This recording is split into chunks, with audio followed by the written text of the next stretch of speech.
ఓం శ్రీమాత్రే నమః. ఈరోజు మాఘమాసంలోని 6వ రోజు మాఘపురాణం యొక్క 6వ అధ్యాయం గురించి తెలుసుకుందాము. వినండి. కప్ప రూపమును విడిచిన స్త్రీ పూర్వకథ. మునిశ్రేష్ఠ, నా వృత్తాంతమును తెలియజేయుదును గావున ఆలకింపుము. నా జన్మస్థానము గోదావరి నది సమీపమందున్న ఒక కుగ్రామము. నా తండ్రి పేరు హరిశర్మ, నా పేరు మంజుల. నన్ను నా తండ్రి గారు కావేరీ తీరవాసియగు జ్ఞానానందుడు అనే అతనికి ఇచ్చి వివాహము చేసినాడు. అతడు దైవభక్తుడు, జ్ఞాని, నిగర్వి. మాకు వివాహమైన వెంటనే అతని వెంట కాపురమునకు వెళ్ళినాను. మరికొన్నాళ్లకు మాఘమాసము ప్రవేశించినది. ఒకనాడు నా భర్త, సఖి, మాఘమాసము ప్రవేశించినది. ఈ నెల చాలా పవిత్రమైనది. దీని మహత్తు చాలా విలువైనది. నేను నా చిన్నతనము నుండి ప్రతి సంవత్సరము మాఘస్నానములు చేయుచున్నాను. నీవు నా భార్యవు కావున నీవును ఈ మాఘమాసమంతయు ఈ కావేరీ నదిలో స్నానమాచరింపుము. ప్రతిదినము ప్రాతకాలమున నిద్రలేచి కాలకృత్యములు తీర్చుకొని సమయమునకి తెల్లవారి సూర్యోదయం అగును. సూర్యుడు ఉదయించిన వెంటనే నదికి పోయి నదిలో స్నానము చేయుదము. ప్రభాత సూర్యునికి నమస్కరించిన తర్వాత నది ఒడ్డున విష్ణువు యొక్క చిత్రపటమును పెట్టి పువ్వులతోనూ మంచి గంధము, అగరు, ధూపదీపములతోనూ పూజించి స్వామికి కండ చక్కెర, పటిక బెల్లం నైవేద్యమిచ్చి నమస్కరింతుము. తర్వాత తులసి తీర్థము లోనికి పుచ్చుకుందుము. మన కుటీరమునకు వచ్చి మాఘపురాణమును రోజుకొక అధ్యాయం చొప్పున పఠింతుము. దీని వలన మనకు చాలా ఫలితము కలుగును. నీ 5వ తనము చల్లగా ఉండును అని హితబోధ చేసెను. నేను అతని మాటలు వినిపించుకోక రుసరుసలాడి అతనిని నీచంగా చూచితిని. నా భర్త చాలా శాంతస్వరూపుడు.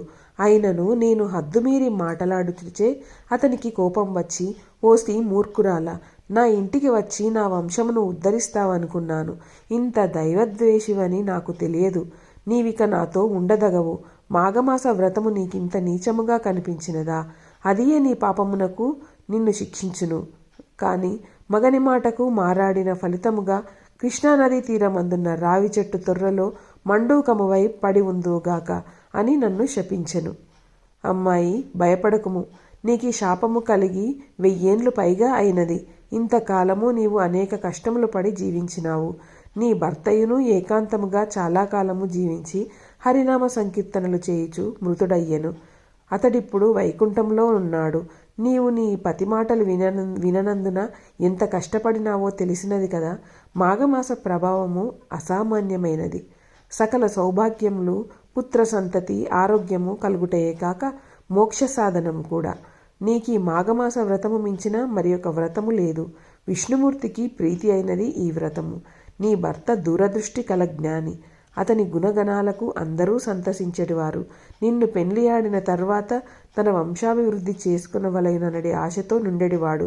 కానీ నీ వలన అతని ఆశలన్నీ నిరాశలైపోయినవి. నీ మూర్ఖత్వం వలన నీ భర్తకు కోపము కలిగి నిన్ను శపించవలసి వచ్చినది.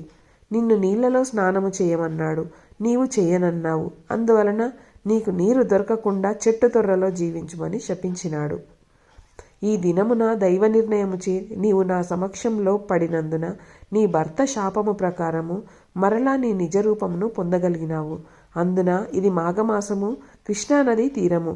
కావున మాఘమాస వ్రత సమయమున నీకన్ని విధంలా అనుకూలమైన రోజు. అందుచే నీవు వెంటనే శుచివై రమ్ము. స్త్రీలు కాని పురుషులు కాని ఈ సమయములో ప్రాతకాలమున స్నానము చేసిన ఎడల విష్ణు సాన్నిధ్యమును పొందుదురు. ఎవరైనా తెలిసి కానీ తెలియక కానీ మాఘశుద్ధ సప్తమి, దశమి, పౌర్ణమి అందున పాడ్యమి రోజునను నదీ స్నానము ఆచరించిన ఎడల వారి పాపములు నశించును. మాఘశుద్ధ పాడ్యమి నాడు అటలనే దశమి, ఏకాదశి, ద్వాదశి దినములలోనూ స్నానము చేసి శ్రీమన్నారాయణుని పూజించి పురాణ కాలక్షేపము చేసిన ఎడల శ్రీహరి సంతోషించి మనోవాంఛలు సిద్ధించినట్లా వరమిచ్చును. భక్తి శ్రద్ధలతో మాఘపురాణము వినిన మోక్షప్రాప్తి కలుగును అని గౌతమ ముని ఆమెతో చెప్పినట్లుగా మహేశ్వరుడు పార్వతితో ఈ కథ చెప్పెను. లోకా సమస్త సుఖినో భవంతు. మా ఛానల్లో చెప్పిన విషయాలు కనుక మీకు నచ్చినట్లయితే ఇలాంటి మరిన్ని మంచి మంచి వీడియోల కోసం తప్పకుండా మా ఛానల్ని లైక్ చేయండి, షేర్ చేయండి, సబ్స్క్రైబ్ చేయండి. మీకు కావాల్సిన మరిన్ని వీడియోల కోసం ఎలాంటి వీడియోలు కావాలో తప్పకుండా కామెంట్లో తెలియజేయండి.